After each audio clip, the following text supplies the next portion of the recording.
Hi, welcome back to.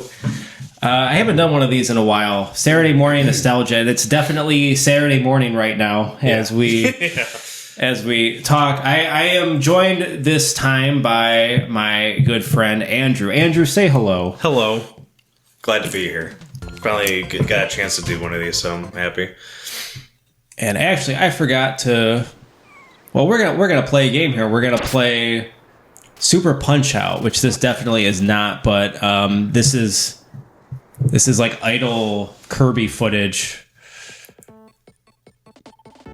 Let's just skip ahead. Okay, there we go. Yeah. Were you playing Kirby? No, it was just like idling, so it was doing the when you're So I've had one other guest on this show. So like the commonality, I guess, between having guests on is being fatherhood, being a dad, and being a millennial dad, which can have its own frustration. So you have two children. Yeah. I just had my first. Mm-hmm. So what's it been like for you? Has it changed? It's changed your life, right? Oh, yeah. I mean, it's almost impossible. You'd have to be like a sociopath for not to change your life in some way.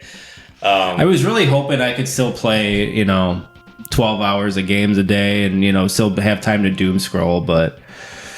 you can find time to doom scroll. That's what it's there for. But, like, it's different. Like, even, like, my son, he's almost 2 now. But he's my latest addition to the family. But like early on, I'd say especially at the first 6 months or something, you have that time to do that.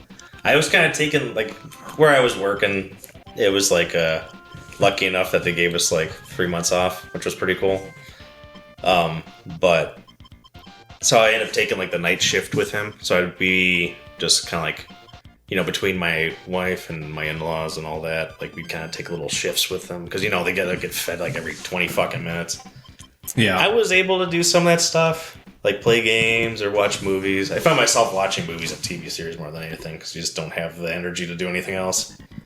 Yeah, like you only have energy for like passive entertainment, whether that be doom scrolling or watching a movie. There's always this like huge relief whenever we like put her down at night, which is usually between like 9 and 10, where I have like these 3 hours of freedom to like do whatever I want before bed. Because we do it in shifts too at night. Like that's the way to do it. Yeah, my wife will like go to bed at 10, then I'll watch her for like 3 hours, but she's usually sleeping. But I'll have to like, if she gets up, I'll feed her or whatever. But yeah, I'm usually just like doom scrolling when I'm doing that. To me, like the way to approach that works best because you're like, whatever maximizes someone being able to like not only have alone time but get sleep is like the best approach. So however that works out for everybody, like whoever can get the most rest period.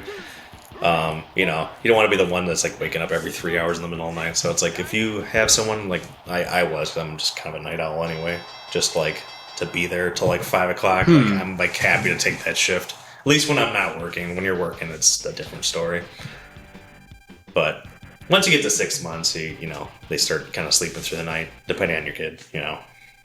So did you have a hard time with either one of yours, like getting them on because they say children don't have a circadian rhythm until they're like 3-4 months old, but and yet like my daughter will barely sleep during the day. She'll nap for like, if you hold her, she'll sleep for like an hour, but if you put her down, she'll wake up immediately. But the point is she doesn't really sleep during the day, and then she like sleeps majority the night. Was it that way for you? My son, less so, I think. My daughter, like, the way we've been doing my son is not the way you should do it, but it just kind of got lazy after a while. He pretty much just sleeps in bed with us. I mean, now he's like almost 2, so it's not that a big deal. Well, you say the way you're not supposed to do it. You've been boomer pilled. You've been boomer pilled. Well, I mean, you can roll over on the little fucker and kill him and all that stuff, so you don't want to do that. Oh, we do the bed. We do. So, that's the thing, though. I'm not sleeping in the bed right now. I sleep like we're completely isolated at night, so I'll sleep on the couch. So like because the idea is, okay, my wife gets like 4 hours where she can sleep, doesn't have to worry about the kid crying or whatever, And then I tried sleeping in the bed, but then like the sucking with the milk was just like too loud. I'm like, all right, I'm just gonna like, I'll just sleep on the couch for now. And that's kind of like where I'm at. Yeah. But yeah, anyway, go on. No, that can definitely. I'm a little there. I'm kind of there too, or get a little sensitive. I can wake up easily. Yeah, my daughter, we were bigger on doing the sleep training and all that stuff. I remember we got to like a point 6 months. We got like, a thing for a while where like every time we wanted to get her to go to bed, we like put her in the stroller and we're like walking her around the house. Even like, and we didn't have a lot of room in the house here. It's kind of like going up and down a hallway, you know, and doing that. We do that for like an hour every goddamn night until she like went to bed. Because if we just put her in bed, she would just cry, you know. And then I feel so lucky because I was so at the beginning I was like holding her and just doing laps from like, because we have like have you ever seen It Follows, the horror movie? So we have a house like that Detroit, where there's like, have to know the movie, right? So like we have kind of like this infinite loop where there's like multiple like entry points in the kitchen. So like I'll go from the living room and just like do laps around, just like from the kitchen and the living room, kitchen to the living room, just holding her. And I would try to put her to bed that way, but I found out it's much easier. Like I think this is a sheer luck, but if you can just like. What we do is she really likes this Charlie XCX song. It's not Charlie XCX, she's a British like electronic artist. Okay. She really likes this song, so like she'll just like dance to that and we'll just like dance with her. Like I'll bounce her or my wife will bounce her like on her knee and then she'll like pass out. But she has to pass out in our arms. We can't like put her down and then how my daughter pray for her to pass out. Yeah. We have to like, that's what I'm kind of afraid of. I feel like I might be screwing myself in the long run because I think we've only put her down while she's still awake and waited for her to fall asleep like one time. You gotta like, that's one of those things where like you can read rules online or like, get it from like a bad coaching parent. Like, oh, you know, put them down, wait 20 seconds, come. All that stuff does. Or Chat GPT. You scoffed at me when I was. We got to talk about that. Chat GPT and just like AI of the same sort. I mean, it's useful, but we can get to that if you want. But no, I just every kid can be so different. Like even between my two kids, they've just been wildly different in how we approach that stuff and how they respond to things like that. Yeah. So it's like you can get all the advice in the world, but you just gotta kind of figure your kid out. Well, we were talking about this earlier, but speaking of advice, I do want to pick this up. Do you think boomers are being a little too out of pocket? Because we both have we both have parents that watch the kids, and it's more from my in-laws. Like my own parents don't really watch my kids that much. But yeah, my in-laws. It's not so bad. Like it's mostly this. Like my mother-in-law, my father-in-law doesn't really watch the kids. Maybe like an hour a week, like here and there, Or usually it's like my daughter because she's that age where like she can just come and chill next to you and you're cool, because she's 5. So it's like she's she's very entertaining herself, for the most part. Yeah, your daughter is very sociable. Oh man, she's just a chatterbox. Yeah. She was everything I wasn't when I was a kid.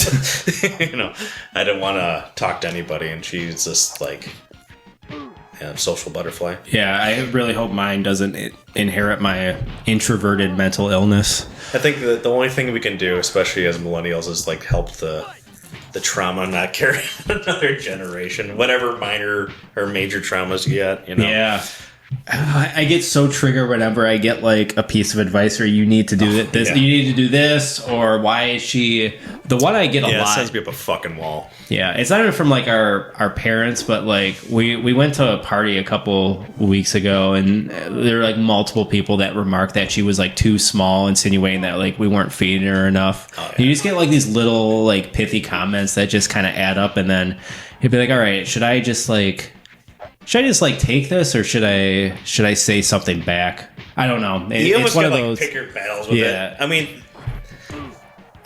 what I find with that stuff is like, it's the buzzword of the century is just like your boundaries, and it's like it takes a long time to set those up where you're not being like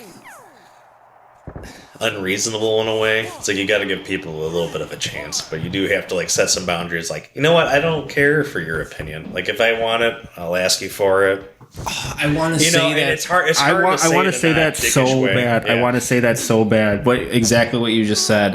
If I wanted your opinion, yeah, I would ask for it. It's like boomers don't even. Well, you're also getting inundated with shit because you already have a kid, so there's always like 10,000 problems going on at a given time. And there's specific problems that only you know how to, like, because you know how your child is, and your parents don't. They don't see the kid as much, so they're not going to know those little like intricacies, you know? Yeah, it gets a little goofy too, because when you get about like nutrition and stuff like that, those are like some like those base level concerns that it's going to set a trigger off in your head anyway, because it's like, don't insinuate I'm not taking care of my kid, you know, in the same way, because that, even though that's not what they're intending to do, that's what it effectively is doing. Mm-hmm. Like, hey, your kid is underweight. It's like, hey, we go to the doctor, they say they're A-okay.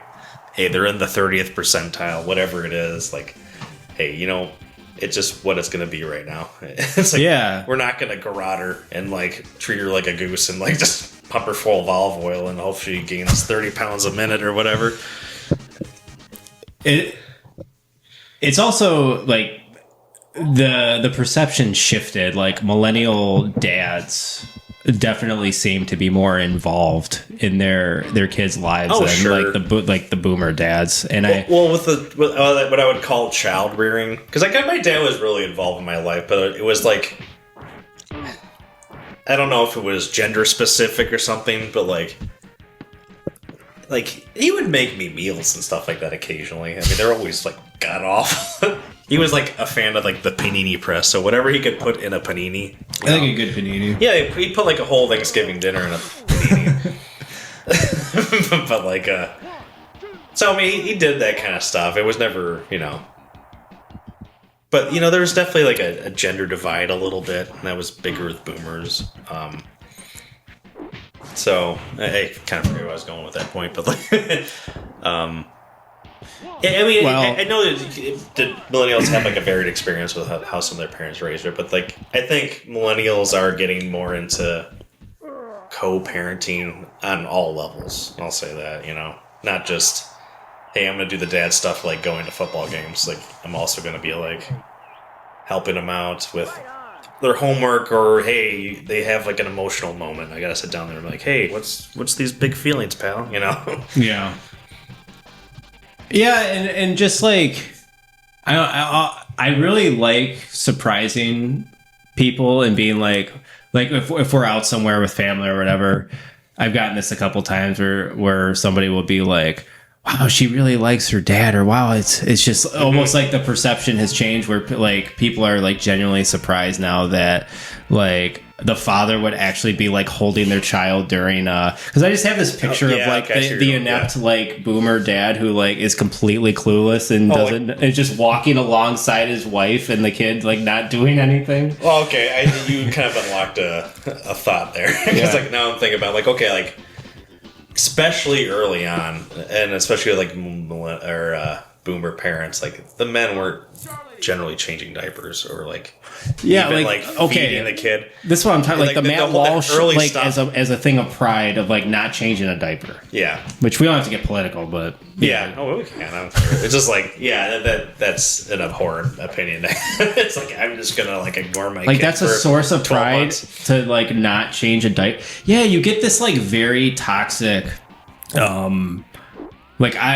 okay, you can raise the kid up until they're like 2 or 3, but until they like have a functioning brain and they're not just like, you know, like a very needy worm who needs to like, who constantly shits. All they can do is like shit and eat. I'm not going to do that because like that's gay or whatever. I feel like that's the perception. That's just like, it's not even a perception. It's just like the typical like, I don't know what you want to call them, but these like right-wing grifters types. Yeah. Is that they want to have that like gotcha opinion or like this like dramatic opinion, and then when they actually get pressed on it, they tend to weaken. It's like a typical like Mott and Bailey argument where it's like, I'm going to throw out like a ridiculous opinion, and then when you actually start challenging them, it's like, no, I just want, it's like men need to be, you know, not the caregiver, but the sole provider of the family, and that's where I'm really coming from.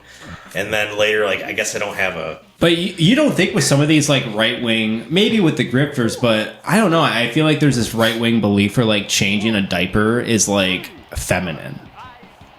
Yeah, I don't know. I can't see which is weird because you think like putting your hand in shit would be like a sign of like mass manhood. Yeah, like that's a very like it's not an easy thing to do. Yeah. Yeah, I don't know. There's something, I don't even know what to make of it. It's just like, I guess. I guess you could say that. I think how many ways you consider? Are you saying it's like nursing? My best guess is like my best guess is like it's the idea is I'll be there for like the intellectual stuff. Like I could see a right winger being like, okay, I'll help them when it's like I wouldn't even say it's homework. Yeah. Well, I definitely don't think they are, but I think that's the women. I'm trying to give them the biggest benefit of the doubt to like boomers. We can take a break. Take a break. I just gotta pee really bad. Yeah, no, we'll take a break. Want to pause or? Yeah. And then I gotta mention we're playing Punch Out at some point. Yeah, especially like we missed my whole like run there. We'll get to it. Okay, so we should probably talk about we can go back to talking about fatherhood, but we're playing Super Punch Out here, which I don't know, we don't have to talk about this too long, but it is a nostalgia podcast to it. So this is one of the games we played in college, and we're playing this in my dingy basement. We played this in a dingy basement in 2008 at Michigan State. Yeah, that's about right.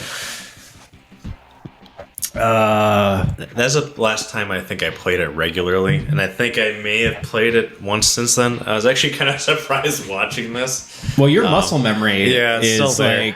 is still there because you're just you can tell who is playing this because I am getting when you see somebody getting their ass handed to them, that's me, and then Andrew is much more seasoned at this game for sure. There's some really good animation tonight, especially like this Bruce Lee character here when you hit him, and then like there's a guy later on with silver hair, kind of like a Sephiroth like that. You hit him and it just his hair goes flying. It looks really cool, just like token anime villain. Yeah, very generic. Yeah. Well, I did have this is super embarrassing for me. Well, not as embarrassing as I thought it would be, but the last time, I don't know if you remember this, you probably do, but the last time we tried doing a podcast was in 2016. Oh, yeah. And I remember we got super drunk. We were playing Broforce. Broforce? What the hell was that? Which was a terrible game. It was like a side-scroller game where it was like a hyper-masculine game, but I think they were like kind of winking at how like... Okay, it was I playing Divekick. We played Divekick, and then we were having a really good time, and then for whatever reason with me, like it went off the rails. I got too drunk. We just got too drunk, yeah. Yeah. And I remember we tried recording a podcast. I have no idea why. And then I remember I started crying. Yeah. I was like, I remember you disappeared. We were having a fine time, and you were like... You do this thing when you get too trash, where you get like really curt. I could become disappeared for like an hour. Yeah, I could become an emotional. I've gotten better with that over the years, but it was that was like 10 years ago. Mm. We were drinking Tito's, and I just remember it really snuck up on me. Oh yeah, yeah. I was working my soul. I was having a good time with that podcast, but I think that was around the time I started like working in automotive, and that pretty much put an end to it because I like lost all my free time pretty much right after that. Yeah, because you were working like 80 hours, right? Yeah, I did that for like 7 years. Yeah. I was like the rest of my youth was just swallowed up with that. But yeah, I still have some of the old. I haven't listened to them forever, but like. Do you remember why I was crying? Because I don't. Was it like an ex-girlfriend or something? I have no idea. I don't remember. I think you did call somebody though. It was just like your little MO. If you drank too much. Or... Well, in 2016, I was dating Sophia, who is my current wife. I think we had a fight, and I don't think I've even had met her at the time. Yeah, probably not. But or maybe I saw her. Maybe I don't know. I remember. I don't even know what the fight was about. It was really stupid, and I remember like I did the typical guy thing where like the next day I like apologized a million different ways because I knew I was just being like a drunk idiot or whatever. But I got some idea in my head that I think she was gonna like leave me or something. I have no idea why. No idea why. It was so fun. It was so stupid. And yeah, I remember like the next day I was super hungover and I had my laptop and I just like saw Audacity open. And I think I forgot that I like had that moment and I hit play. And it was literally the moment like my voice cracked. I started crying. I had like this incredible cringe sensation just like shoot through my entire body. Yeah, fuck that. I would not. I would just be like, yeah, we don't need any of that. That night didn't even happen. The Divekick podcast that we will I don't have access. I wish I had access to that file. You're kind of unlocking a few memories here. I remember you getting really pissed at me. You're like, how are you so good? I'm like, I'm like half as trash. Just it's like so this is therapy for me because you are much better at this game than I am, and I could if this was like me 10 years ago, I would have been like super pissed and passive aggressive right now. I'd be like, no, we can't do a podcast. You gotta go. I got something. Yeah. I've always been pretty good at these like Twitch reaction kind of games. I don't know. I think you're just like generally more like better at video games than me. I remember feeling that way in college, and then we played Resident Evil 2, and that's like one of my top 3 games. So I like have that game memorized down pen. I remember feeling like really good about myself because you were just like watching me, and I was like, yeah, I know exactly where to go. I know what I'm doing. That is a game I mean, for the longest time that was like my favorite in the series. So I think I was pretty good at that game too. So there's. I think the OG Resident Evil 2 is probably like you asked me. If you had that's my favorite. Yeah, that's what I would say my favorite is too. It's just like the one I can snap to. It's like the Terminator 2. I mean, it almost fell into that like it's more action. Yeah, it's like Aliens, Terminator 2. I don't need to name off like James Cameron. It's like it fit that like.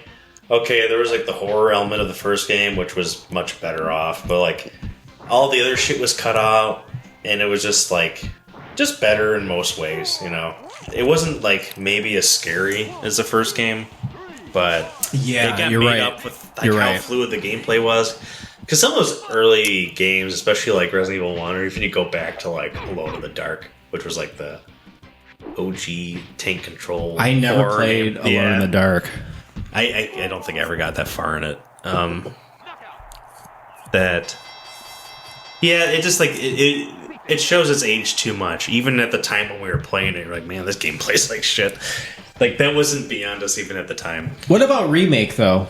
Like the remake GameCube one? Yeah. Oh, that was like that's. I would think that was your favorite of the Resident Evils. That's like one of those things where it's like almost my artistic favorite, you know. Yeah, and it's like, God, it's hard to say. Like, it was almost like if you like held a gun to my head, I would have to say Resident Evil 2. Is it just me? I almost would want to say remake is my favorite game. Is it just me, or is like the music kind of subdued in the remake? Yeah, maybe. I can't even recall it to be honest, but like, it's definitely ambient.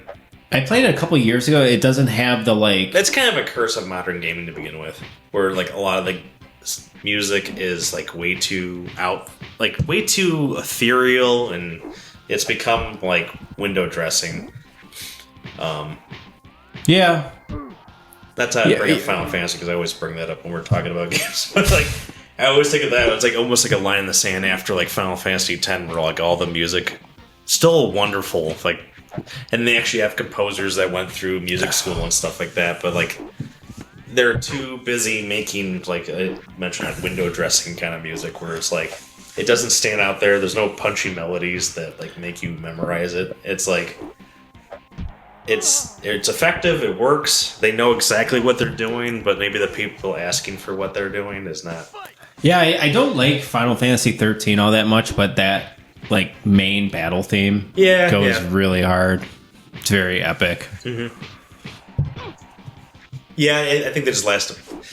And I'm thinking this happened with Resident Evil after time too. It's like almost like the early days of game. It's like you remember how exciting that stuff was. It's like every year it felt like games were like doubling in improvement. Like they were getting so much better. It's like in our short lives, like I remember going from like NES to like Super Nintendo to Nintendo 64. All those things felt like such huge leaps. And now every console is just like a PC. Yeah, now every since like PS3 / I would say Xbox 360 was the last great console in terms of like software and like the game variety. Yeah.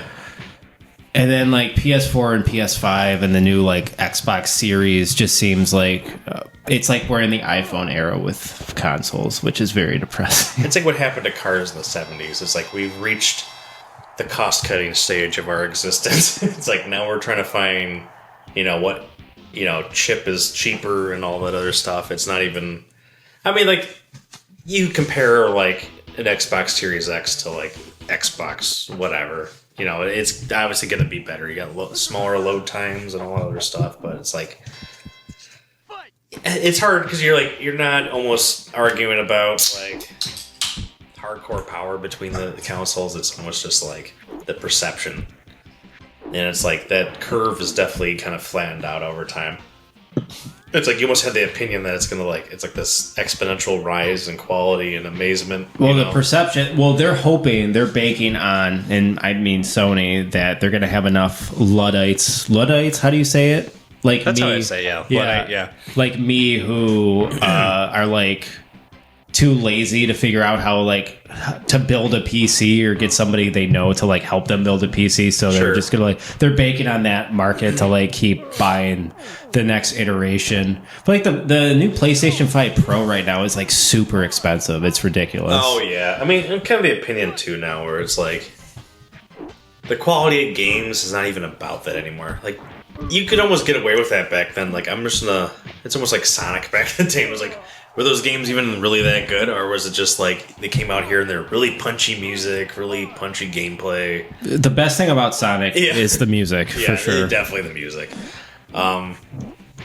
It's like those things could carry a game back then. Now it's like it doesn't move the meter. You're gonna have to like something else has to be about the game, and like you get into this big divide of like this like corporate schlock or we were texting about this like a while ago. I think it's interesting, like, do you think there are as many classic games that, because we say like, oh, we're so black pilled on like video game, like the current state of video games, but like when you think about it, like the average year, like takes everybody says, oh, this 2024 was like a low key really good year for gaming.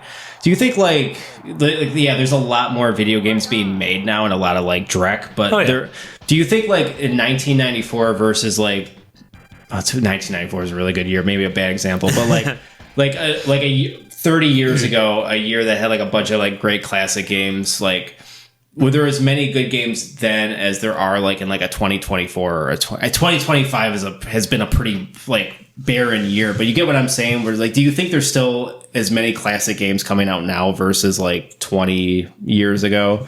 I mean, more people have ability to make games like in their basement. Like they didn't have that ability back then, but like I think you kind of forget the huge volume of games there actually was before, but they just like they would get lost in the noise. It's like you can go and find all these games you never goddamn heard of. Like even like if you go back and watch like the Angry Video Game Nerds, like I've never heard of those games growing up. Like Noah's like Ship Adventure. I don't even remember what the hell it was called. But those things exist. Games. Yeah, the Bible games and all that stuff. Like that crap existed forever. Is classic games? I don't know. You'd almost have to like say like how many games can you like?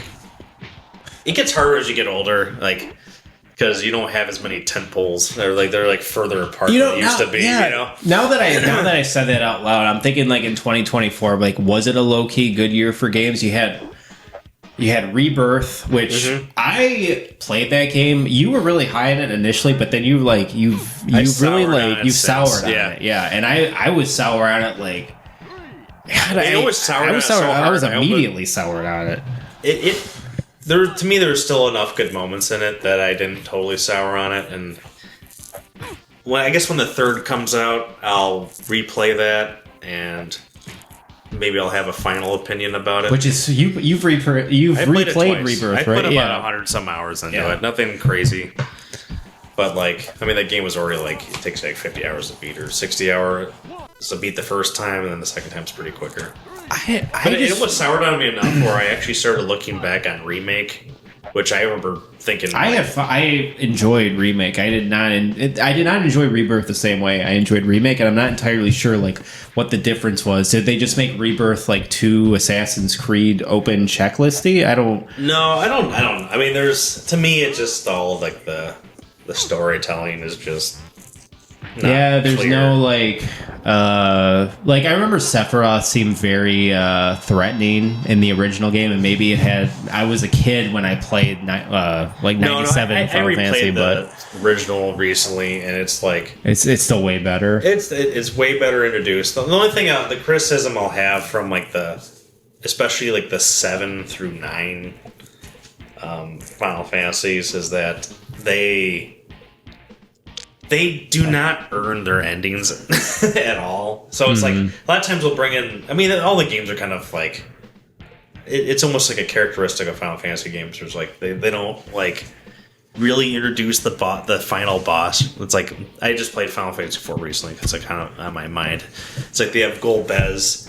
And they kind of do the rug pull at the end. It's like, oh, Gold Bez, it's actually Zemus. And no, it's not actually Zemus. It's Zeramus, and you have to fight him, and he's like an eldritch horror. It's like, and his final attack sucks dick, and there's no way you can actually beat him. This might be a controversial opinion, but I don't really care if a video like I'm never expecting a video game to like nail the ending. For me, I'm more of like the journey. I'm all about the journey. I can see that with you because you're more like, hey, I put like 4 hours in the game. I got a taste of it. And I'm like, and me, I'm like, fuck that. Like, play the game, please. You know? And it's like, no, I really want games to. But even for a game, I'm like really invested in. I'll be disappointed if the ending isn't as great as everything that came before it, but I'll still appreciate like the 95% that was really good because it's like it's next to impossible to like conclude a game. I feel like it's not even that. Even movies. I'm like, I won't always knock a movie too hard if like the ending doesn't work. Yeah. I'm like, people are really obsessive about that. Though. Yeah, it's like if I love most of it, I'm still gonna like, okay, that ending sucked, but like. Yeah, not everything has to be perfect. I mean, it's great if it is. I mean, you can't complain. Does Claire Obscura end pretty well? I personally think so. I mean, like, to me, it's like there's these two endings, but like really when you like boil them down, it's like they have the same themes, and it's kind of like, you know, two sides of the same coin. It's like, I don't know if you want to get into spoilers here. I mean, like, it's like... Basically, the ending is either because God, it's been a minute, but like it's either like you just they give you like a choice at the end. It's like, do you want to play as Verso attacking Mael, or do you want to be Mael attacking Verso? And if you choose Verso and you defeat Mael, then the ending is like, hey, you know, now the Desandra family is able to heal, and like that's almost like the vibe they're giving off, but like really when you're watching the ending, it's like, is that really what's happening? Or did, you know, Renoir just get his way and just like thinks like, hey, let's just pull the Band-Aid off and shove the family into grief and get it over with, right? Like that's like his idea. It's like, hey, let's not wallow and like look at, you know, baby photos of Verso. Let's like just deal with it. Get over with it, never talk about him again. That's like his way.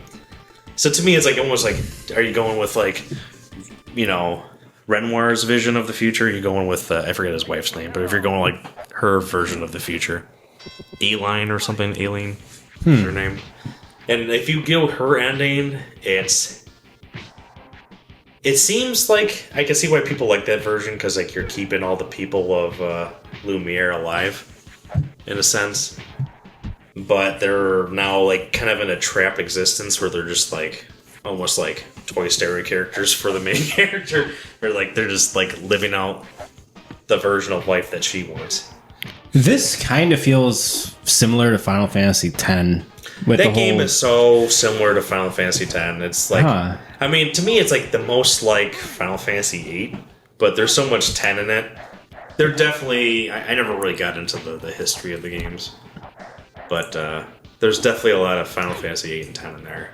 And like any of them, like there's like the game like plays a lot like not a lot like it, but like the visuals of the game, at least when you're getting the battle, is kind of like very Persona-esque. So like it's coming from like a lot of places, but like to me the main inspiration are like, like those kind of like early 2000s, late 1990s games of Final Fantasies. Yeah, this might be a bit out there, but I really. I have a point to this. Have you ever heard of the Slovenian theorist Slavoj Žižek? I know who he is. Yeah, he did the debate with Jordan Peterson. He's like hardcore communist leftist, even though he's like kind of a centrist. But he has this point about V for Vendetta, the movie V for Vendetta, where he's like, he has a joke where it's like, I would sell my mother into slavery if I could see V for Vendetta 2. The point being that like what happens after the revolution. I feel like Final Fantasy X-2 kind of gives you that. Yeah. But it's more of like, because like at the end of Final Fantasy X, it's more complicated than you just like kill God, because it has this whole like half of the people are like dreams, right? Yeah. Well, everyone from Xanarkand. From Xanarkand is a dream. So like Titus sacrifices himself, and then he ends up being the one that dies, not Yuna, because that's the whole red herring, right? It's like Yuna is the one who has to sacrifice herself, but then she ends up surviving. And then the second game is just kind of like this hangout game with 3 chicks, and you're just like doing your J-pop thing. But that's like that's the V for Vendetta 2, but it's not like I don't know. That's the game that I haven't played it since it came out. I always keep meaning to go back and play it, but I haven't done it yet. But I tried playing. I burned. You know how I do. I burned myself out. I beat Final Fantasy X. I was like, oh, I'll play Final Fantasy X too. I have way much more of a skin for that than you do, and it's maybe not a good part of my personality. But like even like. I mean, recently, within the last few years, I remember I played through all the Yakuza games back to back. I still don't know how you did that. You could not have done a lot of the side quests if you did that. The sub-stories. It tapered off. Especially, they get ridiculous once you hit Yakuza 5. But I did, like, all of them in 7. It kind of screwed me off, because, like, you introduced me to Yakuza. Because I never got into it. You introduced me in Yakuza 7. Which is like the departure from the other Yakuza games. The ultimate departure. Yeah. And I remember putting like 20 hours in that game, and I just was like, what the fuck, Scott? Like, I don't want to play this shit. And really? I was not into it. And then I put it down for like a few months. And I started playing again, and then just really took off for me. I don't know what it was, but like I finally like... Did you play any of the originals before? Never. So you just I had like a cursory like knowledge of the games from like, oh, it's Japanese GTA. That's what I always been told. Yeah, and it's not that. That's such a bad. Yeah. That's just how people like. You can't even drive a car or hijack a car. Yeah, you can't even hijack a car and kill a family of 6. It's like, no, it. Yeah, that's just how everyone used to talk. I don't know. I guess people still talk about games that way, but it's always like you want to put a label on something. It's like a desperate attempt to get people to play, because like GTA is super mainstream, so it's like, please play this GTA, Japanese, right? Yeah. You're gonna like Japanese GTA. And it's like it's so different. It's like GTA is like this huge nihilistic. Like, every character sucks. And Yakuza is like the opposite. It's like everyone has a heart of gold. There's a heart of gold. Series. I forgot what I used to call the game. It's like his like Kiryu doesn't like punch with hate. His like punches are filled with healing. It's like he like attacks people and make them better people for some reason. Too bad he never had like in Yakuza 8 he didn't have like a healing spell, because that would have been like a punch where it actually he had like a fourth wall break. Like, hey, you can go into, maybe that was Yakuza 8. I don't remember, but like you can go into like the old school beat 'em up mode. Oh yeah, with him you could do like combos and shit. Yeah, which is pretty badass. I like that a lot, even though I did not like that game. Yeah, I wouldn't say I did. I wouldn't say I didn't. It's not as bad as Yakuza 3. But I wouldn't say I didn't like it, but I was definitely. I felt like something was missing. The villain was not great. Yeah, it felt like the B team came in and wrote a game. Yeah. Plus, like the whole romance, to me, that soured me more than anything. They could have done something good with that. It started off really well with. Yeah, it did. Look, first thing, they don't even have hints of that in the first game. Yeah. With 7 as being the first game. With Psycho, right? Yeah. And then they kind of bring it in, and it's like. Then it's kind of weird. 8 starts off like really Seinfeldian. It's just like the 3 dudes just kind of like hanging out, and it's like I love that. I mean, it started off really cool. Yeah, I do too. They just really got bizarre. I like the whole thing, then going to Hawaii, but they just did not make the most of that at all. And the game was just too. To me, that game should almost came in and been like half the. Well, they wanted to make a Kiryu RPG, so I feel like they stopped being interested in Ichiban's story, and they wanted to like tell Kiryu's kind of like. That's the greatest part about 7 is that that they didn't let that handicap them, but like once. I felt like that was like almost like a final, like a Hail Mary for the series. It's like, hey, we're kind of done with Kiryu, right? It's like, let's just try to throw a new character out there. We'll change the gameplay and just see what happens. And it was great. And then they just, Well, I always imagine that. And to me, in my mind, it's always some executive came into a board meeting and ruined everything. Probably. And it just... That always screams of it to me. It's like, we need more Kiryu, and he needs to have cancer but not die. So yeah, 7 felt like Dragon Quest. 8 felt like a Persona game, which I guess they were on the nose about it. They kept mentioning how he was almost delusional about it being a Dragon Quest, but I was like sympathized with that, which I really liked. Ichiban's character is like. Of course, it's like overplayed, but I remember like being like early in my career and almost thinking that way. Because like when I was like early in my career, like I got stuck in a job where I'm like doing a lot of like supervision stuff. Like I went to school for engineering, and I got stuck with like supervising people working on the line and all that, and that can be a stressful job. And you get a lot of scenarios where you're dealing with other supervisors and. They just have so much more experience, and they can. Things always turn like an argument, and I remember like having that kind of almost that mentality. I'm like, okay, I got to get better at this, and like it's almost like that RPG mentality. It's like, okay, I need to like level up. Almost in a way, to like deal with these people, deal with these personalities, like actively making your day-to-day worse. How did you feel? Like almost like thought of, like maybe not as dramatic as like Ichiban really like literally believed he was like in a Dragon Quest game or Dragon Warrior game, and like when you're working so many hours, you kind of have to like create your own media in order to like justify going back to it so often. You almost get delusional after a while just because you're just there too much. Do you feel like the overwhelming majority of this is a huge segue, but like, do you feel like the overwhelming majority of jobs in this country right now are just total ass? Because I keep hearing like this right wing, or I guess far right wing take that like, oh, migrants are taking our strawberry picking jobs, and the Indians are taking our software jobs. But I'm sitting here thinking like, you really want that fucking job? You don't want that fucking job. Yeah, and that's almost one of those things like, dude, is it okay to subject anyone to that job? Yeah. But like, like a berry picking, it's like the fucking awful. Or whatever kind of, high labor jobs there are out there. I'm like, I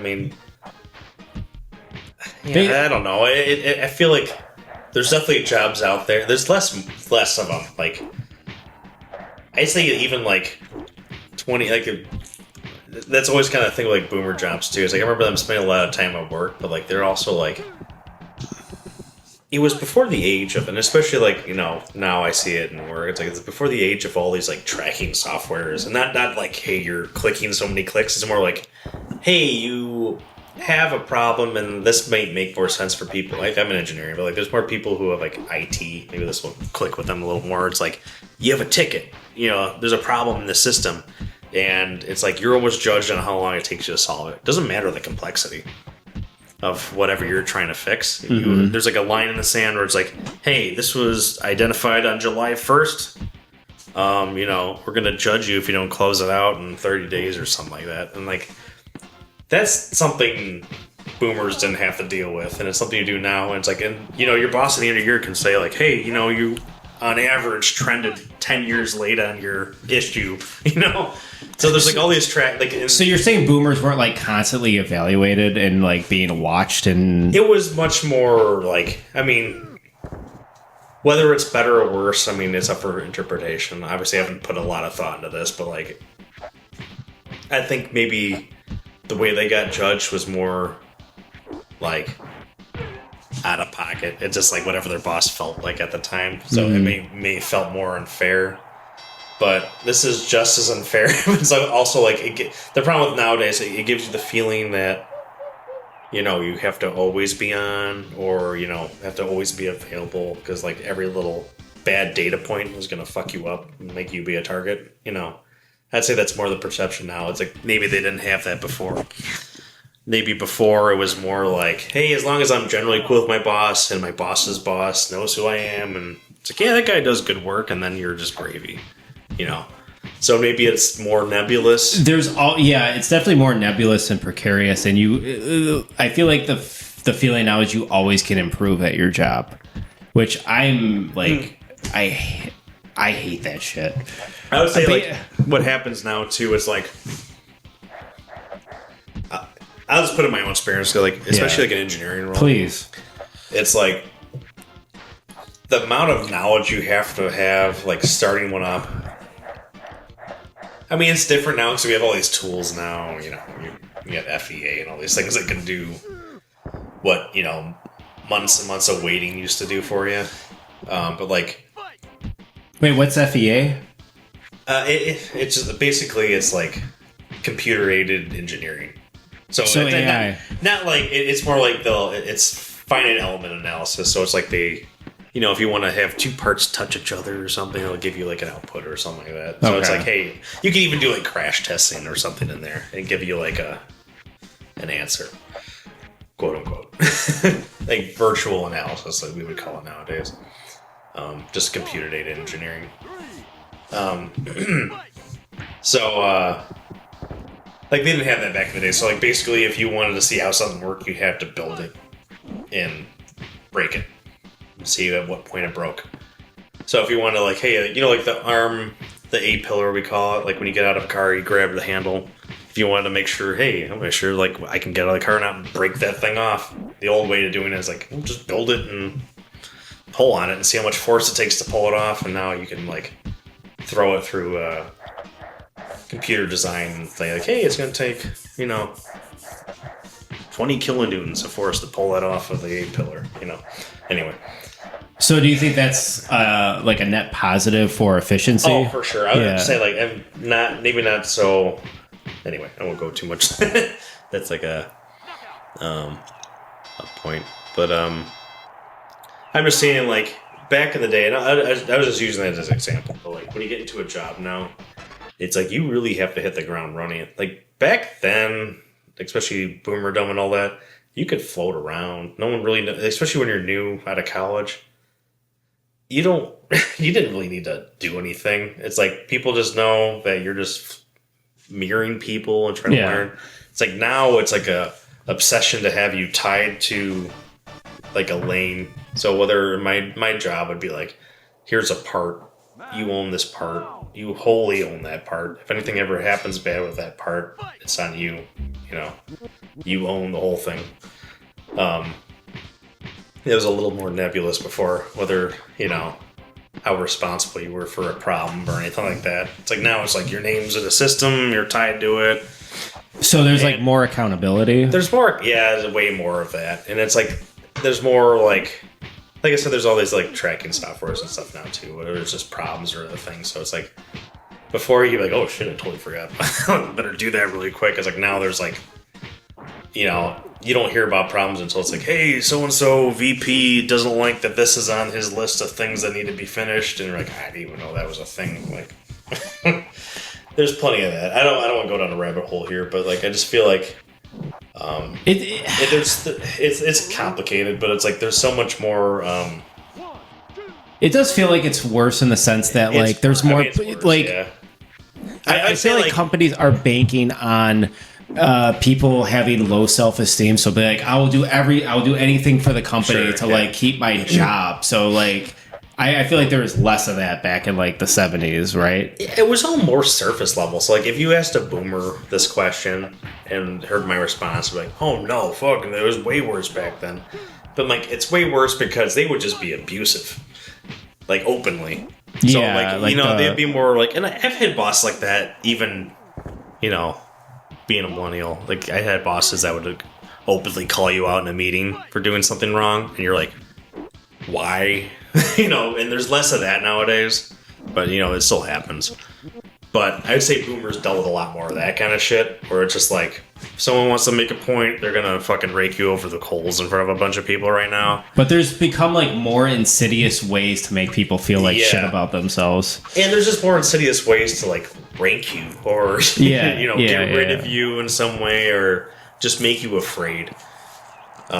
Especially with a new, well, dwindling work from home thing we got, you know, now. It does seem like it's dwindling. It is dwindling. They don't have control. I mean, the whole thing's about control, right? It's like they don't have the same amount of control over you as home. So yeah, because there's like, if you work from home, it's kind of eliminating the like 3D meat space, MEAT or MEET. You can take it either way, but like Elon Musk is a big proponent of like you can't work from home. You have to be like in the factory or whatever, because it's like, or in the office, because it's more easy to like be manipulated when there's like the like almost like the panopticon, like there's a feeling of a supervisor watching you. You can have that when you work from home, I guess, because you like have to like punch in and show you're doing something, but just having like the safety and security of knowing like you can work from home and like not have to worry about, well, you don't have to worry about a commute, you don't have to worry about being away, like if you're a parent, of being away from your kid. Yeah, there's just like, it seems, and with everything we can do now just from like our phones or our computers, our laptops, like it just seems more beneficial to just have most people just work from home. But there's less manipulation that way if people are working from home, right? That's the idea. It's not even like, there's always like it makes the conversation harder. There's a little bit of good there, but a lot more bad with that like opinion. And it's like, because I worked in plants, like I said, for nearly a decade.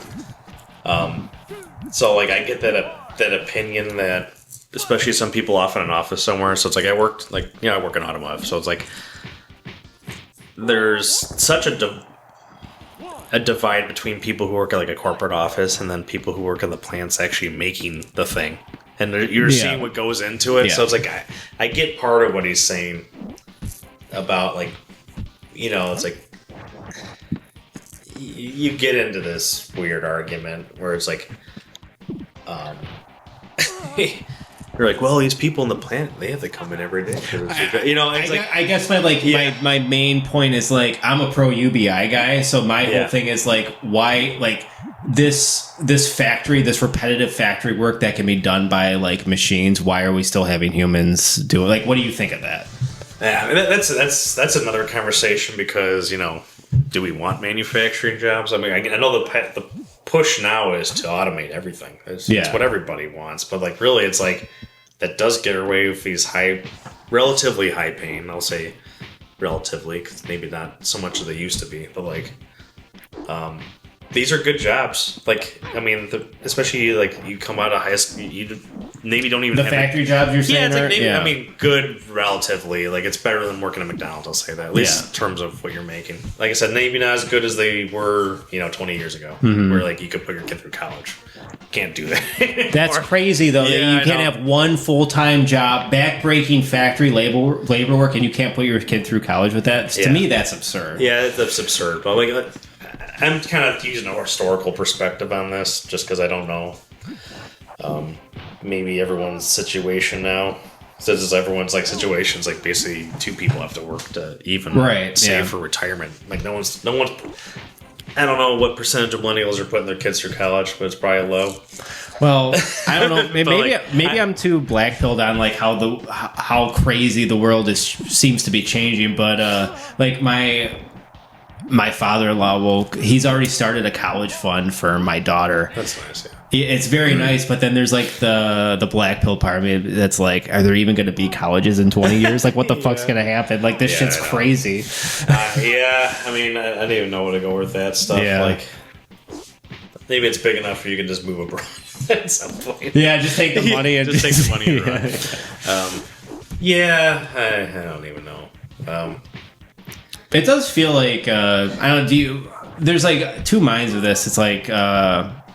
Nothing ever changes because we're in this like, would you say from like 2006 to 2015 things seem like they were changing culturally? I mean, yeah, you can make the argument that like music all sounds the same, it's all remixes from like previous decades, but then like from like 2000, that's always the case. I mean, when we get to the music point, right, I'm gonna cut you off, but like that's just like that always bugs me. There's always good artists out there. It's just, but my point is like sensation. From 2005 to 2015, you could say like things felt like they were changing, and then from like 2016 till now, it seems like we're in this like recycle period where nothing changes, and it's weird. To me, like the common denominator is like that's when Trump got elected. Yeah. So like, what do you think of that? Yeah, I don't know whether to say it's like a symptom of a cause. To me, I think it's more of a symptom of like what was going on at the time, and I guess I don't have a very. Do you feel like things have been like very samey for the last 10 years though? Yeah, for sure. Yeah, I don't even know what to attribute it to. I could say like the internet or something silly, but like, I just feel like, in my personal opinion, it's like. Because when we got into college, that was like the first time we could vote, and that's right when Obama was about to get elected. And I remember like how much positivity was in the air at the time about, especially in college circles, everyone's like, "Wow, this is going to happen." You know? And I remember being of the opinion at the time where I was like, "That guy's not getting elected." And even though I was like, "I'm going to totally vote for him," but like, I just don't see it happening. I think people suck too much to vote for that guy. And then I remember like saying stuff like that. It was surprising. Yeah, I remember like and like it did happen. I'm like, holy shit, maybe people are different than I thought. Yeah. I'm like, I'm from Grosse Pointe. It's like it's a very privileged neighborhood. Yeah, very privileged neighborhood in the Detroit area. Metro Detroit is like Metro Detroit is not Detroit. Yeah, yeah. That's why it's like it's everywhere up to like Birmingham, right? It's like it's a huge area. So like a lot of people say they're from Detroit, and it's like I used to do that. I used to pull that. Oh yeah, I'm from Detroit. I'm technically from Detroit. I'll say it, but like I spent most of my life in Grosse Pointe, so a lot of people would scoff at that. But when you grow up in that kind of like a privileged neighborhood, you get a lot of that kind of like old school mentality. Maybe Grosse Pointe's a little bit different now. I don't know. I don't even know what to say anymore about that. But like, I just grew up with a lot of people like that, and it's like when I saw like, no, I mean that racism is still loud and proud amongst like the groups I'm in, whether it's like more subdued. It was more in the terms like, yeah, there's the black people, but there's good ones, and it's like it was more afraid like that. And you're like, yeah, it's like, and you kind of like just stomach that at the time, and you don't really, because you're a kid or whatever. You're like, I guess this is normal. Like, at the time I'm like, fuck this, but like, well, it does. Just like that's just what am I going to change? It does. It does feel too good to be true now, though. I mean, Obama obviously had. He has a very checkered history as president with all the. I won't get into it, but I think him getting elected, it's like this feeling of if you feel like it's too good to be true, then you can say, well, the result of having a black president is now we have to deal with like the reactionary setback of a Trump. Yeah, to me that it's almost what that is, and it felt like that's been like the whole time, and like it's almost like I feel like the the current state of things has almost been a response to that. Because people got really... I remember, like, the minute he got elected, there would be, like, billboards up saying, like, okay, you voted for him. I remember very clearly, like, it was like... I forget what year he got elected, but it was like... Obama? Yeah, like 2008. 08? Yeah, it was 08 in 2012. Oh, man, was that late in the year? Yeah. Okay. So maybe it was like 2009 or something, around the time like we were graduating. That like I was like driving around, see billboards like, "Okay, you voted for him to prove you weren't racist," and it's like, really? Yeah, I remember something like, and I'm like, that was such a undercurrent to all that, and to me, like the whole like, you know, the string of like.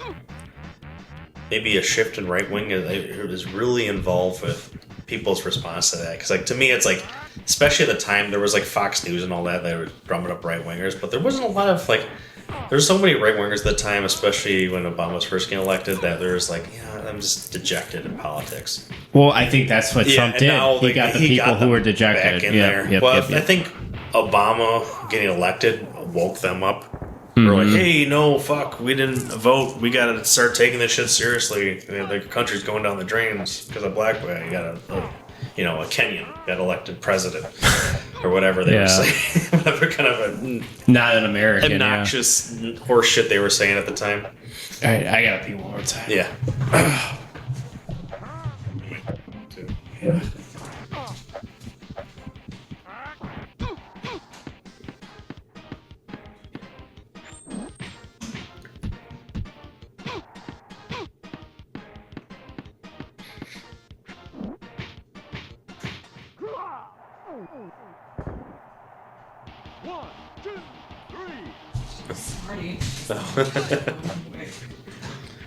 Yeah, I don't know how to get out of this this nothing ever changes age of precarity we're in, where I don't know, it's like we have to work all the time, and and all the tech bros have all the money.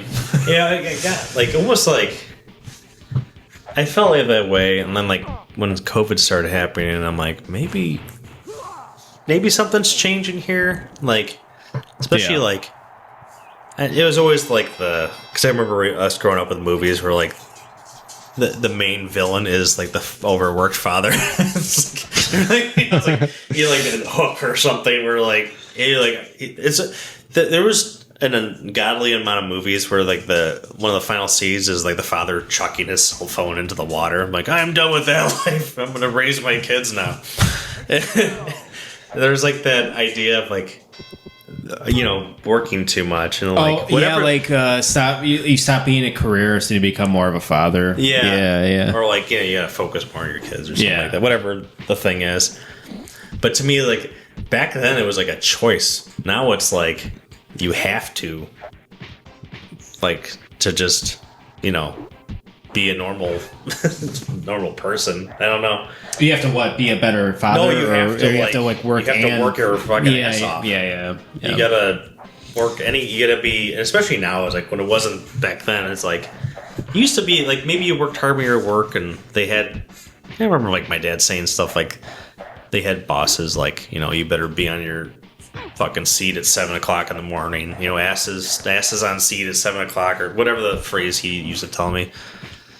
Which like a little bit more like draconian in a way, but like that's just now it's like you need to always be available in a way. It's like, hey, like a problem happened at 10 o'clock. Yeah. Now it's like this more like maybe the intensity is lower during the day or something, but like now it's like we've shifted from a disciplined society to a control society, meaning that like when you worked like your classical factory job, like, I got you 9 to 5. Exactly. Now it's 24/7. Now it's 24/7. But like, hey man, like your work is your work. I just want you to get shit done. Yeah. And like, it's like, but you're given. What happens if you're given 60 hours a week of work to do or 80 hours a week to do? You have to do it. So it's like. So let me ask you. So this is interesting in engineering because like you. I read this book called Bullshit Jobs, and I read that one too. Yeah, people with office jobs, like they spend so much of their day just like doom scrolling on their phones. So like, how much does that happen in like the engineering? If you're on the floor in the factory, you can't be doing that shit, right? No, I mean, because like that book, it was like there were some people who were like literally getting away with murder, and like what I always found funny about that, there were some people that were like having like an existential crisis, like I'm not doing shit, and like part of me was like, fuck you, just keep doing it. You just keep not doing shit. It's like I don't know what your problem is here. I mean, like, you're getting paid. Like, to me, I partially get it. I'm like, you want to find purpose and all that stuff, but like it varies greatly, and especially from what they call engineering. There's so many jobs they call engineering that like maybe I wouldn't classify as engineering. I don't want to be elitist, so I won't name off specific roles or anything like that. But like, there are people who don't, and like for my role, it's like you own something. You're like, your name's on something goes wrong with it, that's your fault, or like it's your responsibility. I'll put it. There's plenty of people who are engineering roles that don't have that responsibility, and they can like deflect and all that stuff. Like we always kind of like feel that way about those kind of roles. For like, what do you really do? Mm-hmm. You know, in the plant it can vary greatly too. And the thing with the plant too is like, especially if you're going through like a launch. And a launch, I would. So launch is it like crunch? Is it similar to like crunch, gaming where it's crunch? Okay, yeah. I mean, like. I always think the conversation with gaming is funny because people talk about crunch. Yeah, tell me. You told me this before. I thought it was this awful thing, and it's like it is, but like it's like that is not unique to gaming, right? You know, and automotive can be very much that, and more so because it's so in person. And I won't pretend to know that much about gaming, so like I'm not gonna demonize like what they deal with, because I'm sure maybe it's the same or maybe even worse. I don't know, but like, it's notorious in automotive too that like launches are the main takeaway is, I mean, you can like split hairs with like the amount of work being on, but it's like somebody being in front of their screens for 100 hours a week versus being at home with their families. Like that's like the general gist of. Well, like, the thing crunch. too is like it's nothing. There's always initial problem with it too. Is like there's times like when you're like in the day-to-day stuff with like engineering, it's like the problems come and go, and it's your job to like figure out what's going on, come up with a good solution, and implement it or whatever. Maybe you don't, like based on whatever the risks are and all that stuff. But there's things like inherent to launch that it's just like someone made a bad decision 5 years ago. That's now your problem, because you're in the plant and no one else is going to pay. The budget was set then. So it's like no one's going to give you anything you need to fix the problem, but it's still going to be your problem until it's fixed or until, you throw enough process at it or something to make it kind of numb it, And there's those things you're going to always be dealing with, and there's going to be problems you always have, and it's going to be the next guy that goes in that role is going to get nailed with it. The guy after that's going to get nailed with it, and it's like it's like the self-perpetuating misery. It's just never. There's no one can really solve because the answer was like we should have done this 10 years ago. And it like with. Like part of it's like the timing. It's like things need to happen at a certain date, and then there's someone in a corporate office like coming up with this timing, and it's like, hey, we can launch these things at this time. Like right now, it's like I'm dealing, we're kind of behind the 8 ball now, but like I'm involved with a lot of like the EV stuff, like electric vehicles, and that was hot as shit. At least before Trump got elected and started taking incentives out. But like, was that shit like kind of tanked with like everything going on with Elon right now? Tanked because everyone's too leveraged in it now. Yeah, that's true. I mean, I think what's like, basically the big three right now. It's like they all kind of pulled back. It's like, hey, I'd say the one that was like most leveraged into it was like for the big three was like GM, where like they were making statements like, hey, we're gonna be fully electric by, I think they were saying like 2025 or something. Yeah, 2027, I think was what they're... This is an all EV. I was just thinking of like the Cybertruck and how everybody thinks that's, well, like leftists think that's like so cringe now. Like you'll have people who like will angrily like react to like a Cybertruck in their neighborhood and like try to fuck with it or whatever. But that might be a different thing. Yeah, I don't know if there's like a general... That was more like Elon... mask off and like people like being really disillusioned with him. Yeah, you know, that's more like that. I think that's kind of separate from like that conversation we were having. But I mean, he started like the EV. I wouldn't say he started, but he like really popularized the EV trend. And I mean, what he did, really changed what automotive. Did he like actually do something revolutionary? Because like I can't figure out if he's like a genius or if he's just like a fucking idiot who has like, because there is more to him than just like him being a nepo baby, right? Like he actually had some kind of. I mean, I don't know the guy. I mean, I could make. But like your best guess, it's hard to say now. I mean, it's easier to say now. I'll say at the time.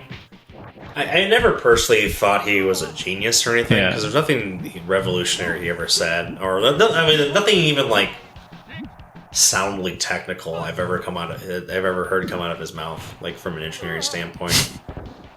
The only thing I could think of, I remember like thinking like maybe this guy is smarter than he seems. I remember saying something about like charging batteries, and like someone asked him a question like off the cuff, like, "Hey, why is it hard to charge batteries, or why does it slow down as like, you know, as you get closer to your battery capacity, like why does the battery slow down?" And he like likened it to like a parking lot filling up, and it's like, you know, the electrons need to find a place to go, and it was like as a parking lot fills up, it gets harder and harder to find a parking space. And I'm like, hey, that's like great, you know, explain like a 5 explanation of how, you know, batteries work.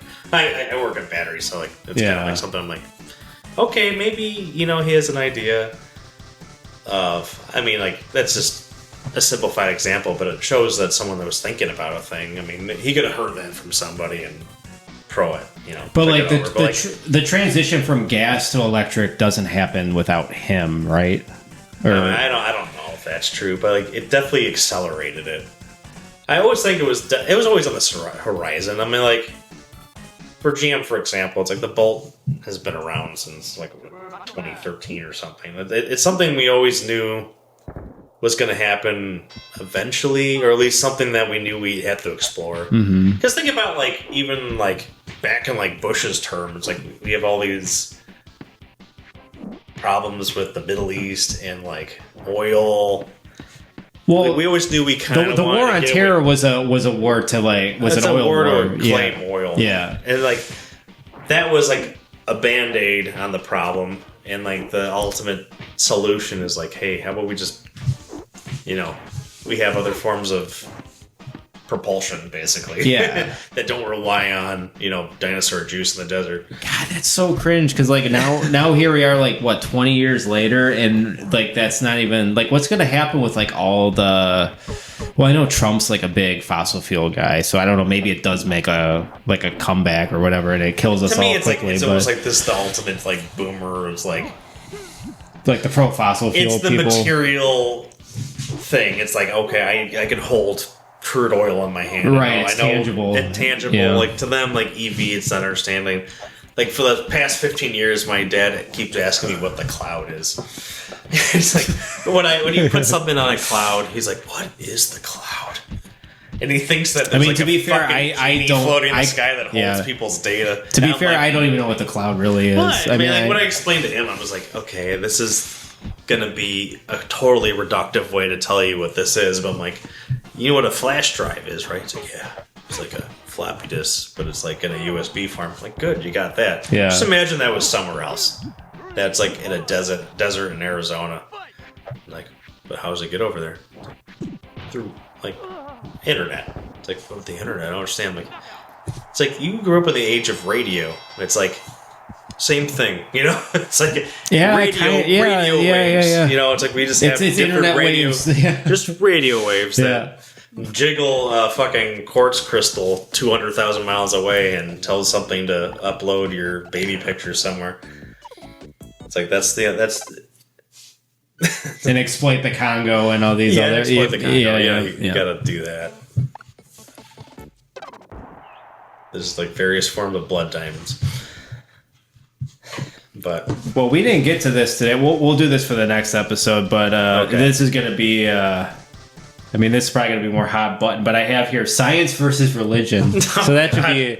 I don't know. I feel like I got to play devil's advocate because we got like 10 minutes here, but we've gotten into like I would say somewhat heated. I remember one time you called me like a eugenicist. You said my argument was eugenicist. I don't remember what the argument was. What's funny, I was watching like I think when you're doing the podcast, was it Billy? Yeah. He's a pro science guy. For sure. Like I think it was that episode I think you either mentioned that hey you might do one of these with me or something like that, but then like right after you mentioned that. I really don't remember the context, but like it's like, oh, some people are friends and then some people are like frenemies. Mm-hmm. So I'm like, would you classify us as frenemies? Me and you? Yeah. No, like I feel like you and me vibe like 99% of the time, but there is a little bit of a dissonance when it comes to like the science. But I don't even know it was like that. I always feel like I know I can sometimes come off like confrontational. So, like, I always feel like maybe that's part of the conversation there. But I don't know. I thought that was funny when I heard that. I was like, because you like mentioned we might be frenemies when it comes to that. I really don't think so, though. I'm mostly like I'm definitely not like God. This is for another one, but I feel like it's like a longer I'm mostly atheist. But you're definitely more. Like you're more this is a schizophrenia versus an autistic debate. Whereas so like real quick this isn't mine. This is based off other people's shit, but like autism is like very vertically based, logical based thinking, whereas like schizophrenia is more like lateral connections, so making like and it can be like really stupid connections sometimes that don't make any sense after the fact. Sure. But just like making like seemingly random disparate connections that most people, like including autistic people, be like, that doesn't make any sense, but it makes sense to like a schizophrenic person. Okay. So I think that's like, maybe I'm being too crazy here, but do you get kind of what I'm saying? Like, I'm more of like I understand like logical based arguments, but I also will go to bat for like vibes based argumentation. Okay, yeah, I mean, like I don't have like a wholesale like problem with that. Yeah. To me, it's like it almost needs to come down to specifics when we're trying to like say like, oh, science versus vibes or something like that. If that's the argument. Yeah. So it's hard to make like a broad opinion on that because like to me, it's like when people have problems with like science or something, it's like there might be a core to that does make sense. So it's like I think the biggest thing now is like people talking about like healthcare or something, and it's like a lot of people have problems with healthcare. I have problems with healthcare. Mm-hmm. I've had problems with the kind of healthcare I've received, and it beyond insurance and all those other like really obvious problems. It's like just when you get into that world, and I think that's like most people's the actual exposure to science is probably healthcare. Especially now, it's just like you get on TikTok or whatever, and there's like someone standing in a grocery aisle holding up Cheerios and say these have phthalates in them. They're gonna make your balls fall off, and it's like, and then like me and like this fucking ridiculous person. It's always like a chiropractor or something like with like not the right qualifications talking about like, hey, there's all this shit I can't pronounce in our food and like that's bad for you. And I, just like, I mean, this is just all a grift, right? It's like someone just knows someone's like, yeah, I can't pronounce that. That must be bad. And me, it's like, it's just, I'm a chemical engineer, like at least. So is that really what's happening? It's like the people who are like not taking the time to like educate themselves. They're just saying like, but how could you in a way? Yeah, and it's like part of where I understand. And like to me, it's like it's just a big miasma of like I get you're in this cloud of like, how do I understand this from somebody that's not, just like an average person who's not in this stuff, and like I go to doctors and they blow me off or something like that, or it's like it's like I'm still fat or something, and I try to eat well, and like there's these people trying to like, it's just such like a warm blanket for them to like see these grifters like, hey, the problem is that you're eating over processed food. If you switch to like just eating deer meat, you're gonna be great tomorrow, and like there's such a simplicity in there, but they don't. They don't inherently see that. So like the carnivore diet type people. Yeah, I'm not trying to call it like a specific diet, but like there's plenty of it. Like carnivore would be to me like, remember the ridiculous one back in the day would be like paleo or something. Yeah, like, I'm gonna only eat things that only caveman could eat. It's like now we're just getting to the point where it's really elitism and not anything to do with science or diet. It's like the only people that can eat like that. It always sticks out to me as I remember one time like Gwyneth Paltrow was like only eating by IV. it's like no, who can do that? Only someone with an insane amount of wealth could get all her meals by IV. So really, it's more gatekeeping than anything. Yeah, I agree. I'm definitely pro science. I'm pro Enlightenment. I'm a big fan of the Enlightenment. I'm very grateful for all of the quality of life improvements, like technology wise. Yeah. So, I'd say like specific things. I'm like, I think for me it comes down to like the logical based. What some people, I don't know. Well, some things are not like the thing with like, especially some scientists, especially when you get to like biochemistry and other things like that, or like things that happen in the human body. It's like it's not always very black and white, and a lot of people just want that now. It's like you want like a black and white answer for everything. So someone's like, "Hey, stop eating." Like, what was the thing? Like, stop eating BPA or something. I was like, okay, we didn't actually know that's bad for us. It's like, stop eating whatever that shit was in spinach that people were getting upset about, oxalates or something. And it's like, okay, now we're getting stupid, with this stuff. And it's like,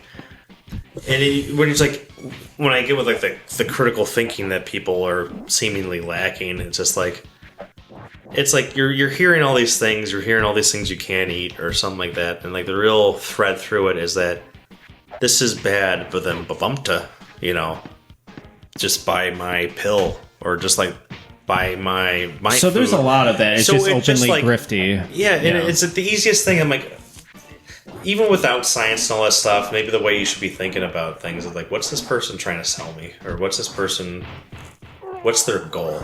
It's not, is it to make me healthier or is it to sell me something? Because like all these things always deride into something that's like, what can I buy, or what can someone make that I can buy that I can then sell? And it's like, that's always like the thing. So it's like, the one popular thing right now is like TRT. It's like, yeah, some people really need that stuff, and some people get on it and feel great. But there's like armies of men that are getting pitched TRT that don't fucking need it, and they're just taking like an excessive supplement for no reason, or even any multivitamins. At some point, it's like you're just taking these things for who knows. Like, are you actually deficient in that thing? It's like whatever someone can give you that you're just, they're just looking for something to put in your body. That's why there's so much like focus right now for, these like pseudoscientists or pseudo doctors or medical doctors talking about gut health. It's like the reason they're talking about gut health is not because like the gut is like the source of all shit in your body, or all diseases. It's because what can I sell you? I'm not going to sell. You're not going to inject yourself with something. Most people are not going to go inhale something, but like, are you going to eat a food? Are you going to eat plums or some shit? It's like, yeah, gut health. It's like, I can definitely sell you. Are they selling like kombucha? Yeah, like kombucha or something. It's like, I can sell you a pill, or that's the whole tread behind everything is like, I can sell you something that you can consume. I get that. And there's just like a big belief that I can consume something that's going to improve my health. Or like I'm either not eating the right things, or I'm eating too much, or I'm not eating this. And it's like we really lose the forest for the trees. I'm definitely with you on that. I think like our disagreement, which I think is very minuscule, but I don't know, maybe it would. Yeah, you might have to explain. It's more like vibes based versus logical. Yeah, it's more like I don't know if that resonates with you at all. Maybe like for something specific you could mention that you disagreed with me on, and then maybe I could try to elucidate my point there. Well, this is for the next. We made it. We made it. So that'll be for the next one. So. Yeah, it's been great having you on. Yeah, I'm hoping great. It's been almost 10 years since we did something like this that got lost in the void somewhere. But yeah, we're not frenemies. We mostly glaze each other. I was mostly trying to make a joke out of that. All right, until next time.